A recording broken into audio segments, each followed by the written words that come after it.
జగిత్యాలలో లంచగొండి అధికారి ఏసీబీకి చిక్కాడు. Panchayati Raj quality control కార్యాలయంలో పనిచేస్తున్న assistant executive engineer AEE Anil Kumar ను ఏసీబీ అధికారులు రెడ్ హ్యాండెడ్ గా పట్టుకున్నారు. కోరుట్లకు చెందిన కాంట్రాక్టర్ వెంకటేశం 4 ఏళ్లుగా చేసిన పనుల బిల్లులు 23,30,000 రూపాయలు చెల్లింపుల కోసం ఏఈఈని సంప్రదించాడు. ఈ బిల్లును ప్రాసెస్ చేయాలంటే 18,000 రూపాయల లంచం ఇవ్వాలని డిమాండ్ చేశాడు. చివరికి 10,000 రూపాయలకు ఒప్పందం కుదిరింది. వెంకటేశం ఏసీబీని ఆశ్రయించగా అవినీతి నిరోధక శాఖ అధికారులు అకస్మాత్తుగా ఏఈఈని రెడ్ హ్యాండెడ్ గా పట్టుకున్నట్లు ఏసీబీ డీఎస్పీ విజయ్ కుమార్ చెప్పారు. Karimnagar ACB anti corruption bureau ఈరోజు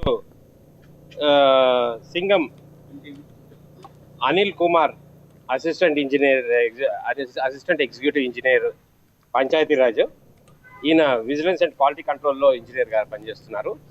వీరు కంప్లైనెంట్ 3 వర్క్స్ అయినాయి ఇంతకుముందు.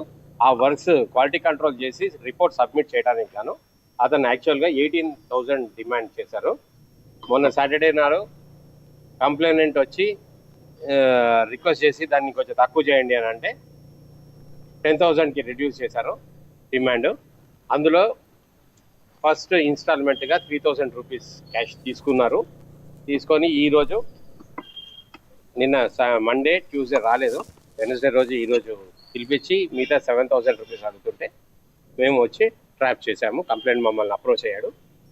దాని మీద మేము అప్రోచ్ అది ప్రింటెడ్ అమౌంట్ 7,000 రూపీస్ క్యాష్ ఇస్తే అది క్యాష్తో పాటు పట్టుకున్నాము.